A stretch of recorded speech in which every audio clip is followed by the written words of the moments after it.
So today I'm here with Darren Bush. Darren and I went to school together. I mean, it was just like a handful of years ago, wasn't it? Like 3 or 4 years ago. Yeah. At least, Not yeah, more. at least, yeah. Yeah. About 5, 6, maybe tops. Maybe 30. Yeah. But anyway, we sort of gone off on our own journeys and don't know, somehow our worlds have collided again. And we're sort of talking about careers and all things career related. And Darren is now head of talent acquisition at Ericsson. And I'm really excited that you're joining me, Darren, because I think you've got so much knowledge about recruitment and talent acquisition that I can't wait to pick your brain.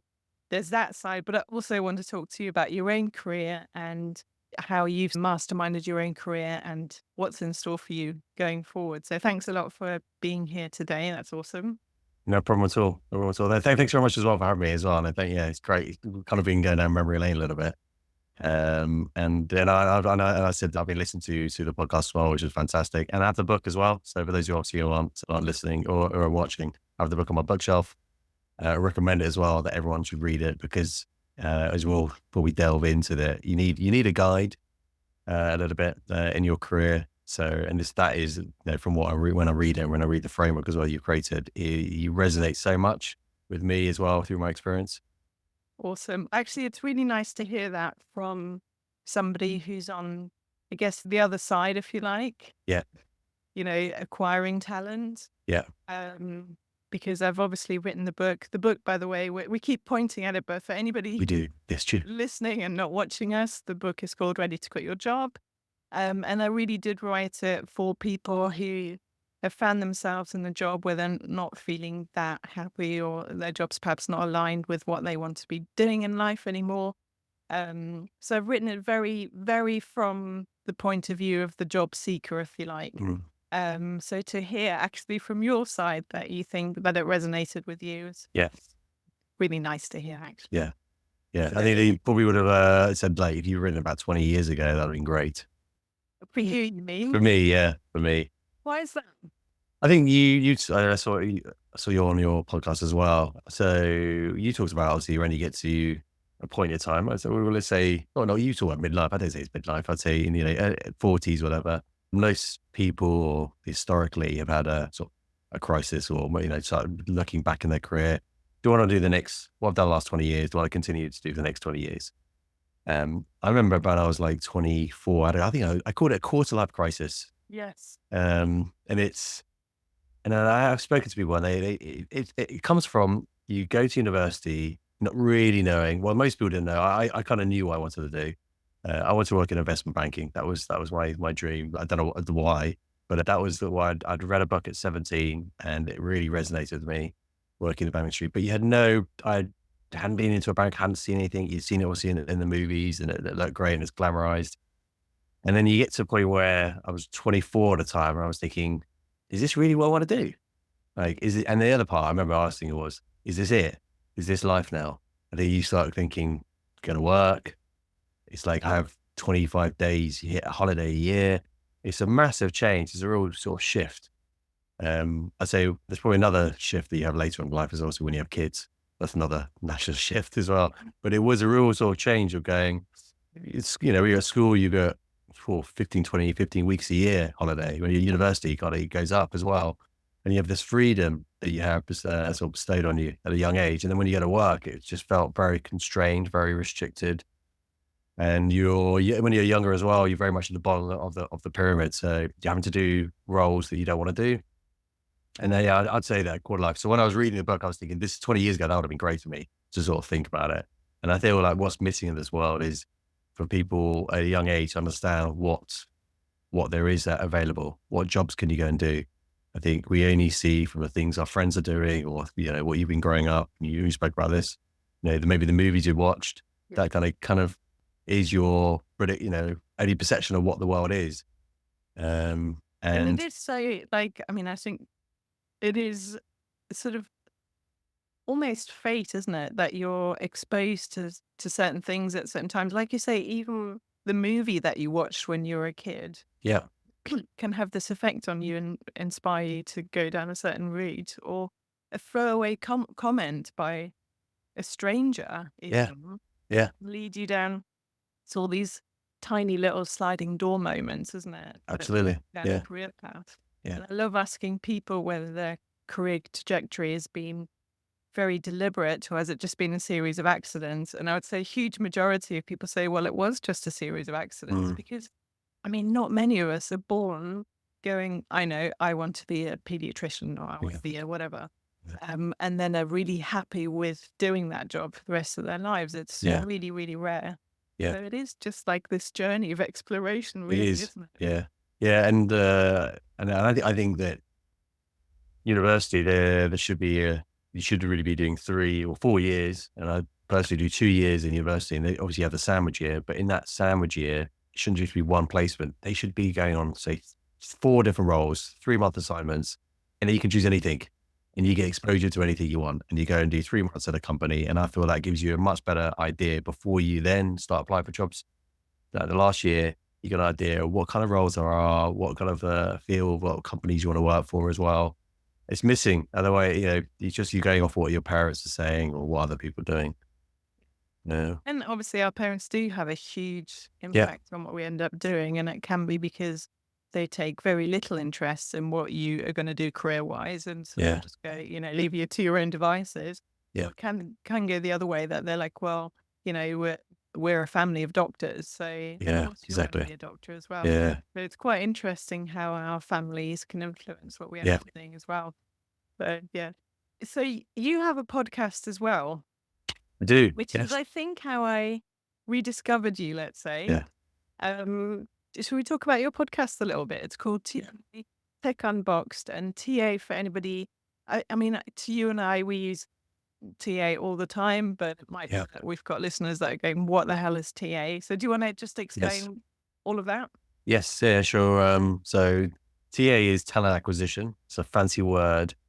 Someone decided that it's recruitment for companies in house, and why they call it talent acquisition is it's not just recruitment. So recruiting just to kind of like in terms of pushing out the job ad and screening CVs and applying. Talent acquisition could be workforce planning. It'll be working with a business around employer branding, making it so sort of appealing for the company, talent attraction, community building. So it's kind of catch-all really for all those activities related to the recruitment itself. There is. So this is interesting. So recruitment has had its own rebrand, if you like. It is within the company. Yeah. Yeah. Yeah. So were recruiters within the company already doing all these other things that you just talked about? Yeah. Or was that somebody else's job, or did it just not happen? Yeah, so it was done in another. It was done, but they over time, people, for example, like marketers, didn't want to be called like a part of recruitment. Mhm. I personally think it's come from they don't want to be. It's like recruitment is I want to elevate, I want a new word, a new phrase, and you get people like Josh Bersin who creates these new sort of concepts in the market and talent, and that's what we'll talk about later. When you're trying to think of, you don't really identify yourself as talent. I don't personally resonate with the term talent acquisition. I still, for me, it's still recruitment. Mhm. At the end of the day, you might dress it up as we're doing workforce planning, but at the end of the day, you're still workforce planning for recruiting. We're doing marketing. It's still recruitment marketing. But yeah, we were there to rebrand many decades ago and said that we want to for companies themselves for when it comes to recruiting, we're going to call it talent acquisition, and that's how it's. And then agencies will sort of call themselves recruitment agencies. So there's a distance from that from recruitment agencies, and that's kind of like that change. And then you have obviously in the middle you've got the embedded or RPOs, so that's recruitment process outsourcing. That's the agencies in theory embed their talent teams or their recruiting teams into an organization and act on behalf of the company. Yeah. So you've got those kind of 3 different models within the recruitment. And I mention those because I've worked across all those 3 spaces. Yeah. So you've experienced them all. I've experienced it, yeah. But when I was working, like, I started the game in agency, I didn't know about this. It's again, you started it, you talk about accidents. I didn't know about all of the different disciplines and the different areas you could go in. Yeah. So how did you discover them? Because you did start as a recruiter, didn't you, for I a did. recruitment Yeah. agency? Yeah. And then how did your But we'll get back to the podcast, and there's just Yeah, too sure. much to Yeah, talk yeah, about, isn't there? yeah. That's true. So yeah, Well, yeah. let's talk They about come your back. They come back. journey, and then Yeah, we'll get yeah, to why and how you started yeah. your podcast. Sure. So I actually studied investment banking at university. That is actually a degree. We even had a little trading floor as well. So we're talking Wow. about that. So that was one of the appeals of going there. Or little did I know, it's just like one of those gimmicks you had very much similar to our school with our language lab. Right. Uh, So where it's basically just a couple of screens. it was like cubicles, isn't it? Yeah. And a headset and that was it. But I think that was one of the draws that my mum chose at school was probably the language lab. I mean, And really? I fell into the same trap at my university that I saw a trading floor, and I thought that we would, again, it was just a gimmick. It's just a kind of a game that you would sit you had a phone and you had a desk and a computer, and it would trade against each other. But Right. it was just, yeah, it was just a pure gimmick. But I Did it slowly, seem like a gimmick at the time? Or was it it was, to be fair, it was one of the nice? best, it was the best lessons of the week, Right. or of the month when you had it because because you were trading. But there was some theory behind it, but as always, with, 20-year-olds. If you were trying to buy and sell, you were trying to beat your friends and trying to earn the most profit. Yeah. So you would either come up really high and go, "Oh my God, I'm up 5 million after 20 minutes," or you'd be like down 20 million because you haven't understood the game and you're doing it. And the whole point was that the teacher would say you should only be like 100,000. Right. That's where you should be. Like, if you're Right. doing anything more than that, you're not playing the game You're properly. not doing it well. Yeah. But it is like a game, isn't it? It is, and it is completely yeah, yeah. So yeah, quite frankly, it's like it's an element of gambling in some respects. So I was drawn by a book I read called Liar's Poker. Michael Lewis is the author. Who then went on. So that was Michael Lewis wrote about his time working in banking in London. He went on then to write later on books like Big Short, and Which is made Money, into a film. made into film, and Moneyball Yeah. as well as I made it to film. So I realized his style of writing, and I was 17 at the time. I thought, oh, this is something I can resonate with. Mhm. So I went into purely as well a bit of money driven as well from others as well. So couldn't be a doctor, but this was the next thing. So banking. Mhm. Um, and when I was actually my interest in recruitment was when I was applying for jobs, I found it really difficult to understand what areas I could actually apply for. I was really there was no information about it. I was going to try and go to the career site, and I did a project for my degree about like how can companies do more around attracting younger graduates. While everyone else was doing stuff around finance, I was doing a degree on like talent attraction in theory for Mhm. graduates. And I got flew out to Germany and went into to meet with Dresdner Bank at the time, and they were interested in the idea. But nothing else materialized it. But for me, that was enough. It was yeah. So that was like the start of a It was seed a of an seed. Yeah. interest. Yeah, on there. And I was just thinking, for us as an individual, I was like, I don't know there's so many different divisions here. Who do I apply to? So that was the first start. I went into banking and then into insurance, and it didn't work out for me. I found it very boring, if I'm honest. That was that was that quarter life crisis I spoke about. I was in an office. I was in my early 20s, and the loudest noise in the office was the fan, Oh gosh. and the aircon in the Wow. background. That was it. It was just so quiet. There was only about 8 of us in the office, and no one hardly spoke. So it wasn't for Which me. actually would appeal to some people, people who are very introverted True. and Yeah. probably listening to this going, that sounds like heaven. Yeah. And actually, I suppose if you're a people person and you like that interaction, which what you do. I did at the time. Yeah, I really did. Yeah. But probably like now, maybe I'm like, oh, it's quite appealing in some ways. I guess you get some work done. But back then, I was great. I was great. I mean, I was in my early 20s in London, and everyone else was like joining graduate programs, and I had lots of group around. I was, yeah, I need something like that. So yeah, I quit, did the leap, and I sought out. I thought I know banking, and I wanted to work in a job where I don't have to like work my way up. That's what I noticed. You're at the bottom, and you have to kind of work your way up, and before you start working on deals, you're in your 30s and 40s. So recruitment for me was quite appealing. I think The Apprentice had just launched it as well at the time. Oh yeah. And the first step of the first series, and I remember thinking, like, they had a recruiter on there, but I remember thinking that you being in control of your destiny and what you do, the work you put in and the output and your results, kind of, I like that linkage there. So I joined Michael Page, and I was, yeah, thrust upon, like, see, being in a young environment, people very similar to my age. It was perfect for me. And I was there for 4 years, and it was exactly how I you know, the more work you did, the better you were, and the better results and better the bonuses were. So it was exactly what I was looking for. Um, Quite a dynamic environment, I imagine. yes, yeah, I would say at that role, it set me up probably a lot for later in my life. I didn't know at the time, but is looking how it's a tough role. You're there at 8 in the morning. You rarely have breaks. Your lunch break, I remember you'd go and get a sandwich. That was your only break, like 5, 10 minutes. Go and get it, and you'd eat back at your desk and still work. You wouldn't have anywhere else to do it. And then I'd finish at 6:30, 7 o'clock, and it was full on, a lot of chatting, a lot of talking, yeah, it was. But I created systems in place, and those systems allow me to thrive, and then that's kind of how I am now in my day to day, in my current job. I build systems in place to either automate or to improve, or just to speed things up. And I did that with I started sort of dissecting the role in the recruitment. Um, Yeah, I mean, you do strike me as somebody who's constantly, maybe that's why your podcast is called Unboxed. You do strike me as somebody who is always looking outside of the box and yeah, looking yeah, how you can streamline things, how you can make things easier, how you can tweak things. yeah.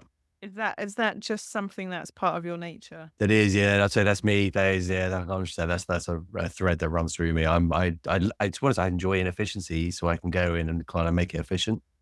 Not But did always. you like doing puzzles when you were kids? I don't think so. Yeah, I must have. I don't know. Maybe I did, or maybe I didn't get enough, and there's a need for it now. I definitely do it now as a parent. Yeah, I'm doing puzzles now. But yeah, it's like I remember when I joined Michael Page, they gave me a book, and we would have what was called a hot list, and it was a book, and you would write down notes, and you would say, the idea is you have a candidate, and you would put down in a list. I was like, this is really archaic, like, but my writing is terrible. So whenever someone would call, I would struggle to read the name, and I thought, this is this guy. I lasted about 3 or 4 weeks, and I said, I'm putting this in Excel. I don't know why this isn't like in a system. So I started in Excel, and before in a everyone's coming to me going, "You've got the best hot list." And next to that, I'm teaching everyone the system I've created, and it's very simple, but we're all using it. After 3 months, no one's having a book, and we're all like systemizing what we've got in the platform. So that's kind of those are the little things I like to do. And inefficiencies, I could be like at a water park, and we're trying to queue up, and I'm looking, going, "Why is the queue so long? Why is the guy not moving people on?" And I get frustrated. I get Yeah. frustrated with it, and there's a queue inefficiency there. So I So mean, so you've got this sort of slightly maverick mindset, which I think with the right organization, they would see that as a real skill mm, and something that's really valuable. I wonder if it's ever got you into trouble. pro maybe it has. Maybe it has, I don't I'm trying to think back. I'd say I'm still trying to keep close. The risk taker isn't I'm not the one who probably the leaper so much. The one who's, I'm still probably I'm probably within my boundaries, which is why I probably haven't got into trouble. There's a general niceness theme there as well that, I wouldn't go over I wouldn't cross the line. I try not to cross the line. I probably have got closer line. There are probably episodes in my history that I've got closer line, that may have got me in trouble. Um, but Or perhaps nothing. you've worked Yeah. for organizations that do just value that out of the box thinking, where, because there obviously are organizations that want you to stay in your Yeah. lane and Yeah. please don't think about anything outside the lane Yeah. because are you going to make us look bad, or, Yeah. this is how we've always done things. So maybe you've just been, I don't know if it's Mm, luck, but maybe you've just been in organizations that have actually valued your yeah. contribution. Yeah. So this is why you need coaching with you. So when I had known that, I should have been looking early in my career to say, you need to work for a company that allows someone like you to thrive, your mindset to thrive, and to give you the place to grow. So I've had companies where I haven't had that, where it's very much I've had to stay in the lane, and that's where you struggle a little bit. And had I known that before, I probably would have like asked that. And that's the things, the questions you ask in the interview. You rarely see that from candidates, but it's really sort of digging into as a candidate at the end, asking those questions like, what is it like to work for you? How is your working management style as a manager? Are you going to be, what you're trying to, for me, I want to get at is, are you going to be always on my case? Mhm. Are you always going to be checking and micromanage every detail? And if you are, you're not the manager for me. Yeah. And it's interesting because actually you can have a company that has a culture of people, working in a certain way Yep. that appeals to you as an individual. But then you could end up working for a line manager that doesn't embody the culture that the overall organization is wanting to foster. And Yeah. I guess that's where the disconnect happens sometimes, where you think, oh, I'm going into this organization that's really, let's say, entrepreneurial and, wants to break the mold.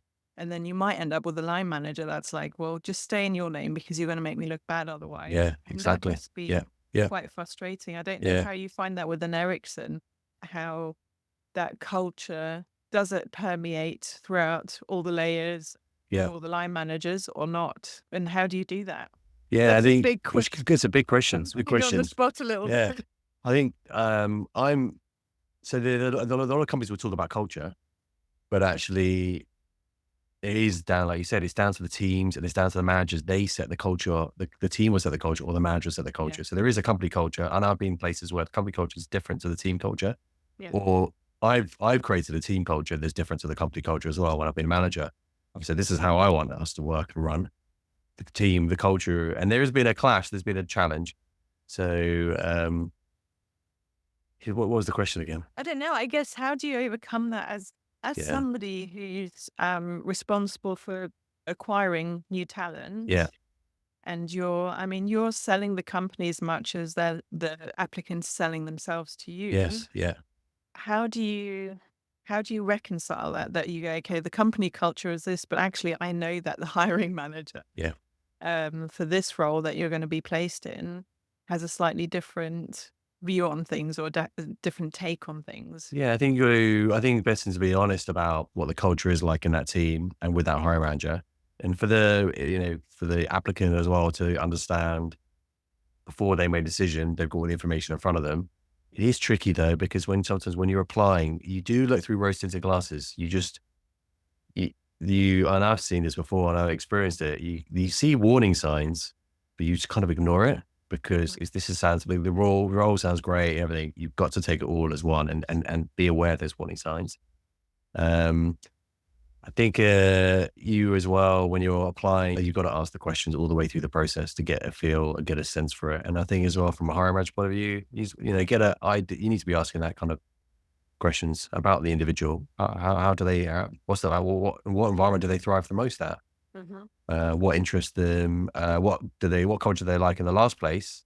What did they like as well? So you've got to get a sense of that. So yeah, I think it's trying to kind of both of everyone being honest and open about it as much as possible. Yeah. Again, I might be putting you on the spot a little bit, so feel free to deflect. Yeah, that's fine. But what and maybe there isn't a succinct answer to this question, but I'm going to ask it anyway. What's the one thing that you feel helps you to hire the right person for the right role? Um,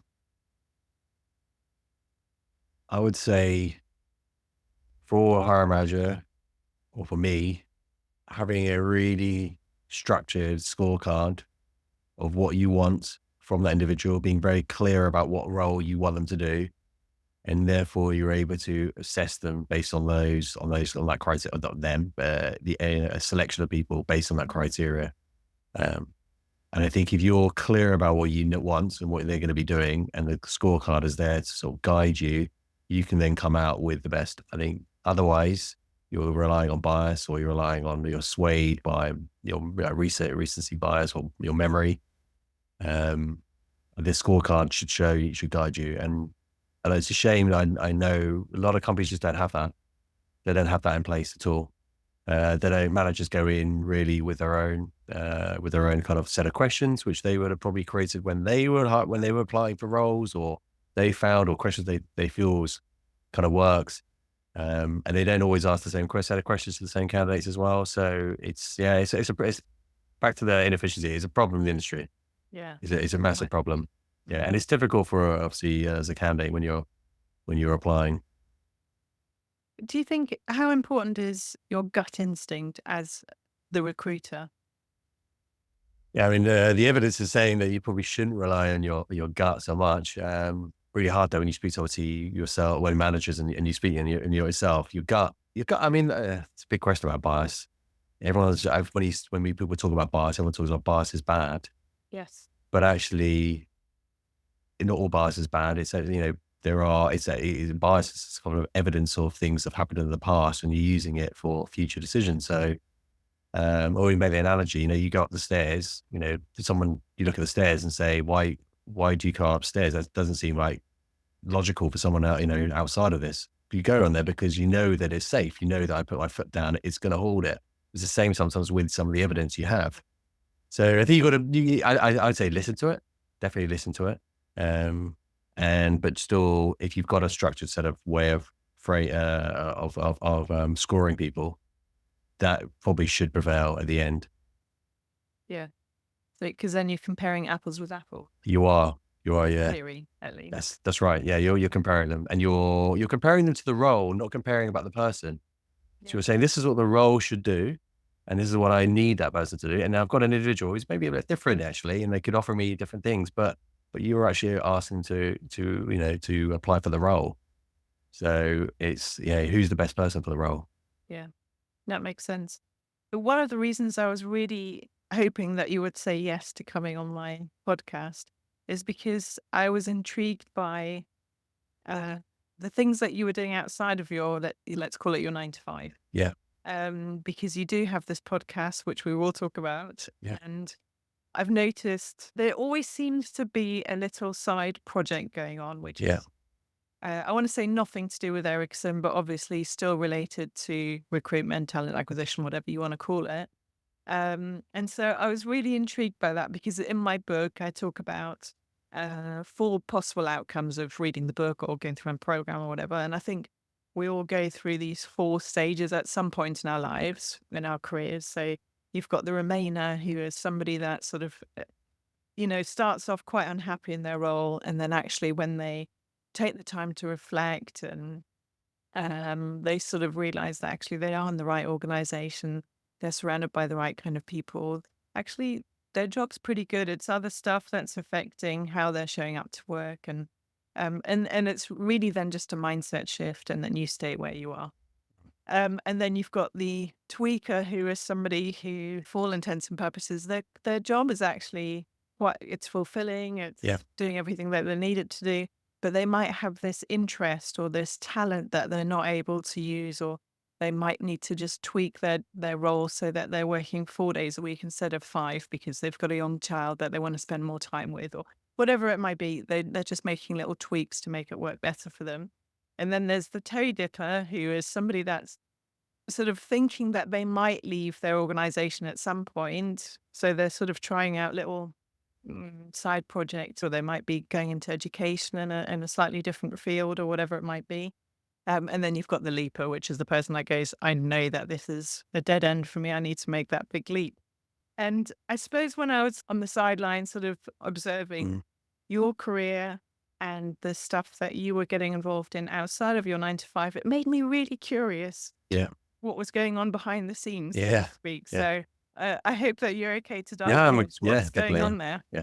Yeah. So, yeah, for your listeners, I can give you 20 years of advice for being a tweaker and a toe dipper, and what to do and not to do as well. So I'd say I'll flick between tweaker and toe dipper. Um, if you look through all my life, I think I've been working on side projects, outside of my work. I would say recently TAT Unboxed, even though I'd say it's the one that's done the best. All my That's your others have been, podcast for that's my anybody else podcast. listening. That is Yeah. my podcast. Yeah. So that's my podcast I host with another co-host. So I would say all the other projects have been a complete failure, and they have cost me money actually. I think the goal has always been some of them to potentially monetize and to either to potentially be as a business, Some of those projects in the past, I've started, for example, I had a website which was around how people can apply directly to companies. It was a place where it was a job board. It was back in 2006, 7. It was a job board. I probably spent £10,000 on that website, and lots of time and investment went into it. Nothing ever materialized from that. Right. And I had a succession, but most recently I think I would say I'm a toe dipper now, because in 2023, 1st of January, my industry is very much open to ripe to change. So in talent acquisition, when markets go sour, TA recruitment, they normally are the ones that get let go first. And we had a really big boom in 2022. And then and it started to sort of decline a little bit in 2023, or it did decline heavily. So I think with one eye strategically thinking, if I'm ever leave the market, I want to be in a place where I can, I people either know me or I'm offering value in the market. So I thought that was probably the reason. So 1st of January, I started publishing on LinkedIn, and I started doing daily public. And this is big for me as well, because I don't like, and doing this podcast, I don't like being public. I'll be honest. I like being behind the scenes. I've never really wanted to be sort of a front runner. So from the 1st of January, and for those obviously who are thinking about doing it as well, my advice is to do it, but do it every day. And say for 30 days, go out and post, because after about 7 or 8 posts, you start realizing no one's really following you or reading it. Mhm. And you stop worrying, because your biggest fear is, what will people think? Do people agree with me? Is there any negative? That all goes after about, literally about 8 or 9 days, that goes, because you're literally thinking about the next one I need to write. So start posting once a day, maybe 1st of January, like us, New Year's resolution. And so I did it for a year. And on the back of that, it got me the podcast. So 3/4 of the way through, Chris, my co-host, reached out to me. We had a meeting, we had a couple of calls, and he said to me, like, would you like to start a podcast? So again, I was like, in the toe dipping strategy, this is okay. So I started sort of posting on LinkedIn. This is the next phase. Yeah, I loved it. I've always thought about doing it, but never had the kind of like, again, back to I don't want to be the front runner on it. I needed someone else. So Chris, being a co-host, he likes to talk a lot. Hopefully you'll listen Let to him this. take the I lead. let him take the lead, and I'm on the back again. So he's taking the lead there. So yeah, we got a podcast. And at the same time, what other projects are we working on? PowerPoint was the next project, which in theory I'd been working on for about 2 years prior to this. So this is another bit of advice. Is if I just pushed it 2 years ago, it would have been done by then. But I just kept on in the background, researching, tweaking, spending time, like, doing some designs or talking about it. And then I decided, very much similar. So I got a podcast out. And the idea around this PowerPoint but it was about redesigning PowerPoint. PowerPoint is a tool, in essence, if you think about it, it's a flipboard, digitalized. That's what they did in 1987. They took the flipboard and let's put it on it, and it hasn't evolved since that. And in this day and age, I was saying, like, you should be able to move cards and have cards like that sit on behind and so on. That was my idea, and I put that out there again, and I learned a lot. You learn so much from just doing by trying yourself. So I talked about it for literally 30 days prior to the release, and I think by day 3, people were bored of we talking about PowerPoint. Like, they 10 people were saying, I had messages saying, "What are you doing? Why, like, I can't, like, there's nothing, this is not interesting." So my advice again is just like, and I've done recently, I'm releasing something, is talk about it maybe twice before you do it, 3 times, and then do it, and then release it. People are more interested in the products itself, or what you've built, rather than the sort of the build up, or like, this is exciting. It's not exciting for them.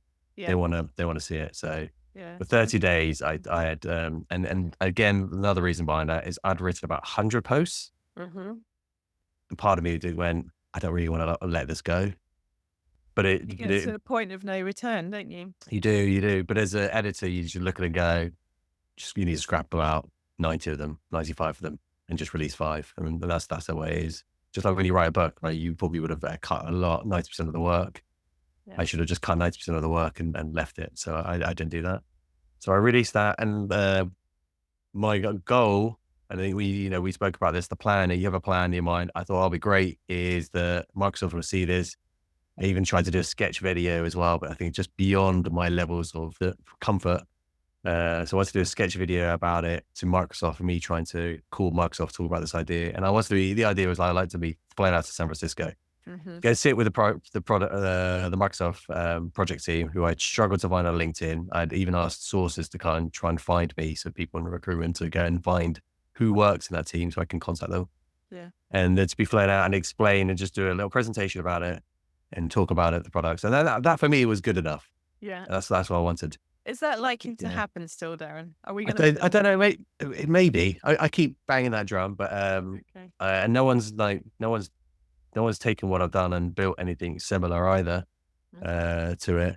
So I would So love you that to never know happen. who might be listening. So if anybody listening happens to either be working for Microsoft or know somebody at Microsoft, I'm going to put Darren's contact details in the show. Please get in touch. You never Yeah, know. never know. That'd be great from this. Mm. So yeah, that was the goal of that. And Can that's I just ask? 'Cause, yeah. in the book, you may recall, I talk about that we're generally motivated towards something or Mhm. away from something. So we're moving away from pain or we're moving towards pleasure. Yeah. Um, and listening to you, I can't help but wonder whether you're engaging in these side projects because it's just really fun and engaging and it's another part of you that, you can express yourself through. Or you just have an idea that, I can't not pursue this. Or is it you're moving away from pain, i.e., I don't know if my job is going to exist in 2 years' time, AI might take over, or, I might just get made redundant, or I Mhm. might just not stop enjoying it, or whatever your reasons Yeah. might be. I'm interested to know which of those two you fall into. Yeah, so I think, then that bit did resonate with me because earlier in my career, I was moving away from something I was not interested in my roles, and I was building stuff to get me out as an escape.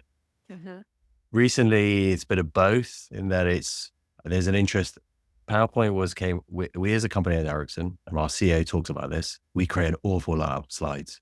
It's like you can't come to a meeting without slides. It's very rare, and I'm probably not great at it, but I just don't enjoy it. Really don't enjoy it. So I think What you that don't enjoy the the process creation of putting it process, together. yeah, Yeah. the creation process, I find it Yeah. very tedious. I don't see. It's very similar to you spend 90 minutes creating slide deck for potentially a 5-minute meeting. Yeah. And I just, that for me is massively inefficient. Mhm. So it was born from that a frustration of doing it every day for several hours a day Mhm. and going, there must be a better way. That was that drive. Recently, I've created another product for job seekers. It's called Get Hired Toolkit. And that's probably driven by, again, a problem in the market that I Mhm. see in the job market. And Mhm. that's an interest. That's really a job driven by interest itself. I see the moment where, when you go on LinkedIn and you've got all these articles and they're very interesting and valuable, there's no way to save it. Mhm. And what I've done is I've saved all those articles for you. So there's one database so you can go and find anything about CVs, rewriting CVs, salary negotiations, interview prep, all in one place. And there's videos as well there. So it's kind of like your hub resource.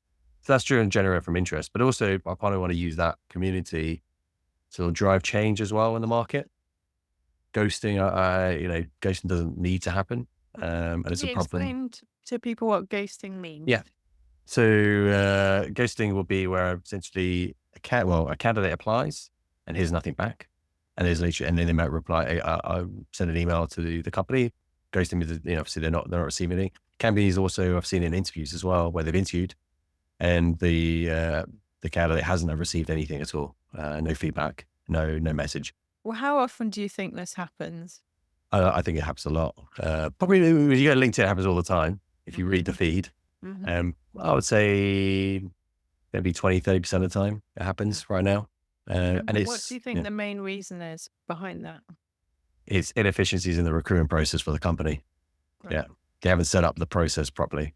Um, so recruiters, and I can see it our side, recruiters get the applications, they should be screening and then rejecting there and then.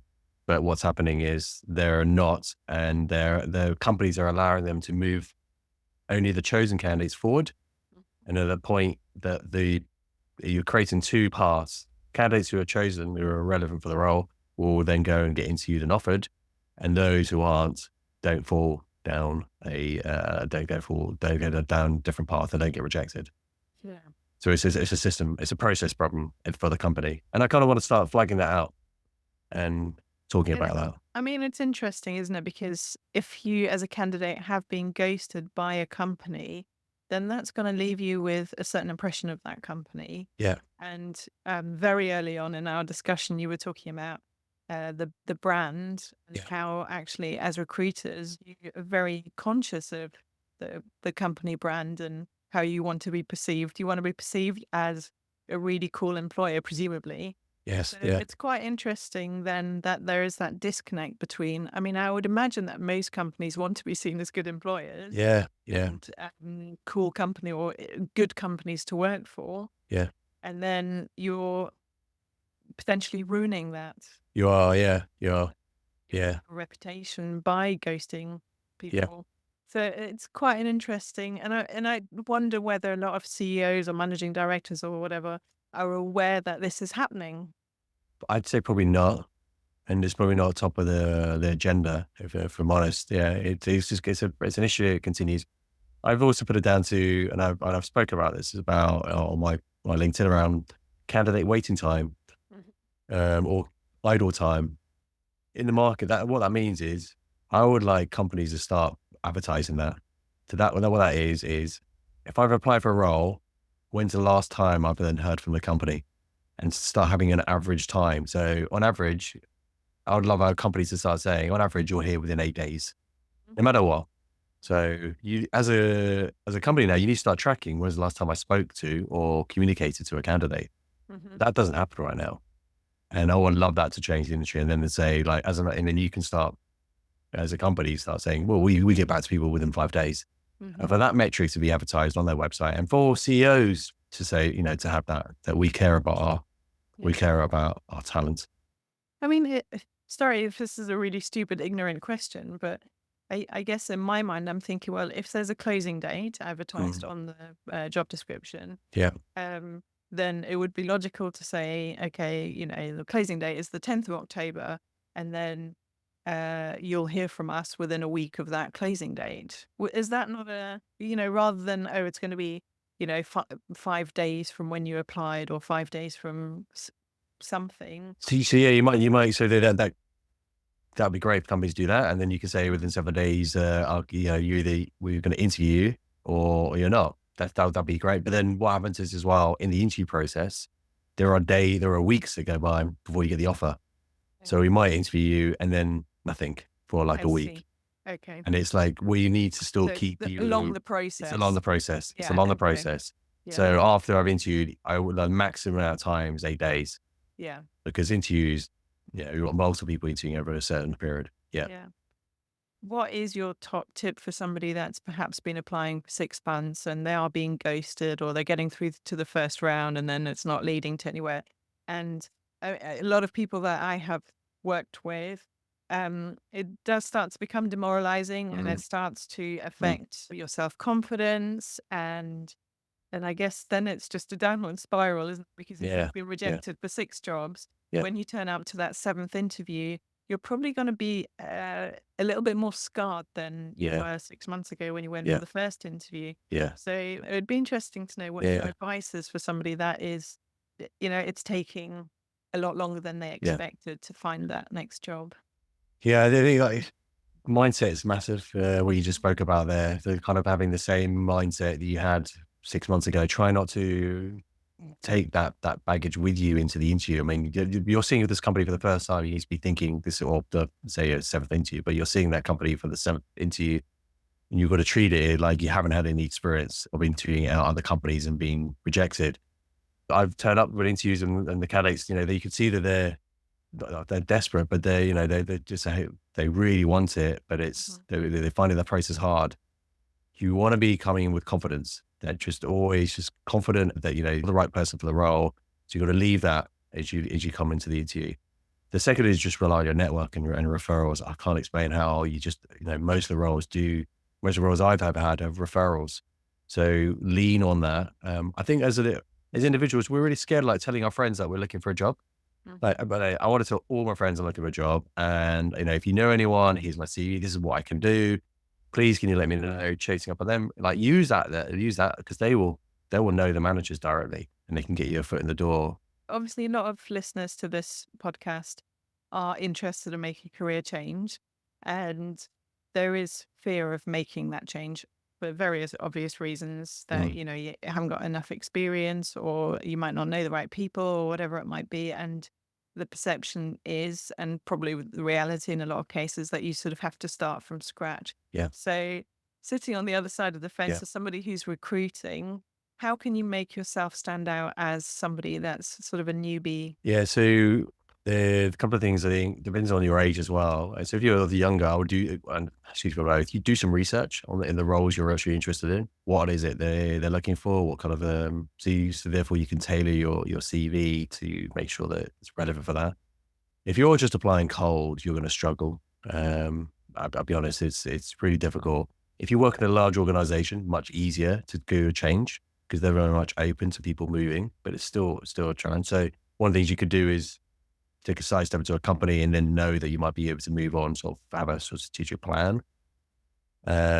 The other things as well is it's a network and see if there's any communities or clubs within that group that you want to join and go to that.